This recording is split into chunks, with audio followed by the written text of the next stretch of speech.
उन्होंने वहां से इस एक ही प्रकरण के लिए एडीजी लॉ एंड ऑर्डर को इस काम के लिए नियुक्त किया और वो इसको मॉनिटर कर रहे हैं। आप समझ सकते हो कि सरकार इस मामले में कितनी गंभीर है। निश्चित तौर से 4 दिनों से, और जब ब्लाइंड मर्डर होता है तो उसकी हर एंगल से जांच की जानी होती है। अब इस गंभीर प्रकरण के लिए 14 टीमें काम कर रही है अलग अलग। अंदाजा लगा लीजिए कि इस एक ही प्रकरण के लिए 14 टीमें काम कर रही है। एसपी लगातार देख रहा है, ऊपर से एडीजी लॉ एंड ऑर्डर उनसे सूचना मांग रहा है और हम लगातार उनसे संपर्क में हैं।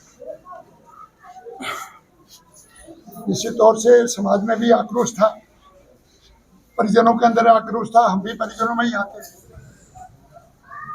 और इसी के चलते धरने पर बैठे लोग। और आप समझ सकते हो कितनी बड़ी संख्या में लोगों में, क्योंकि हम ढाणियों में बसते हैं और ढाणियों के अंदर कभी भी कोई भी ऐसी घटना घट जाए तो एक तरह का पैनिक पैदा होता है लोगों के अंदर कि पता नहीं कल हमारे साथ ऐसा ना हो जाए। तो इसी के चलते लोगों में पैनिक था। इतनी बड़ी संख्या में आकर के उन्होंने ऐसे धरने के अंदर शामिल हुए और अपनी संवेदनाएं परिवार के साथ में रखी।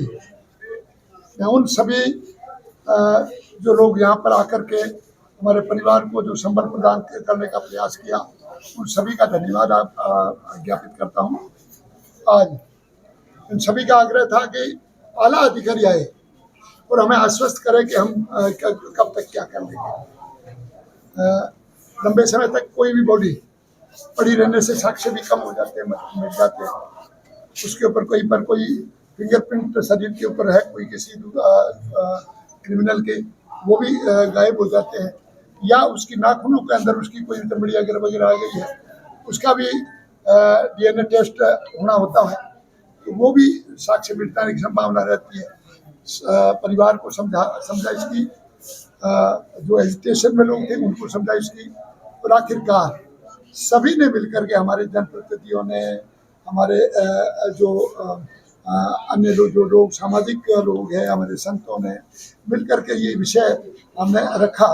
तो निश्चित तौर से सनातन संस्कृति में लंबे समय तक कोई भी बॉडी को हमें इस तरह से नहीं रखना चाहिए।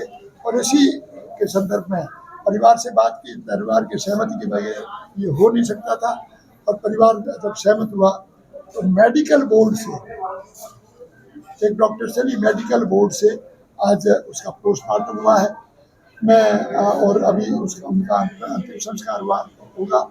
मैं परमपिता परमेश्वर से प्रार्थना करता हूँ कि दिवंगत हमारी भतीजी बधू, उसको ईश्वर शांति प्रदान करे और हम परिजनों को ये दारुण दुख सहन करने की शक्ति प्रदान करे।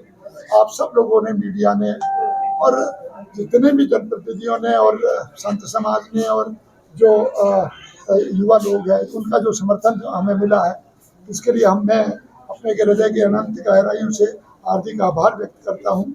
और जब ये सारा विषय हो गया तो आश्वस्त करने के लिए कलेक्टर और एसपी ने 5 दिन का समय मांगा है, क्योंकि 3 दिन के समय में 3 तक तो कोई भी कोई क्रिमिनल है उसको बता करके टैली नहीं किया जा सकता।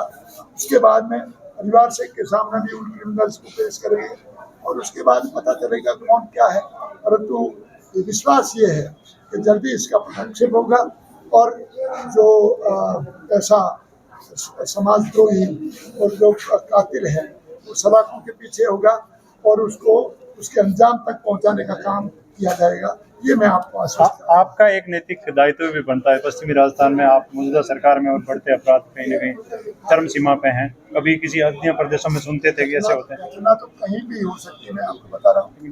प्रदेश में फिलहाल इंदिरा गांधी, उसके अंगरक्षकों ने उसके घर में प्रधानमंत्री को हत्या कर दी, लेकिन फिर भी सरकार सुनिए घटना। अब इतनी सुरक्षा एजेंसी थी, राजीव गांधी के बम से उड़ा दिया।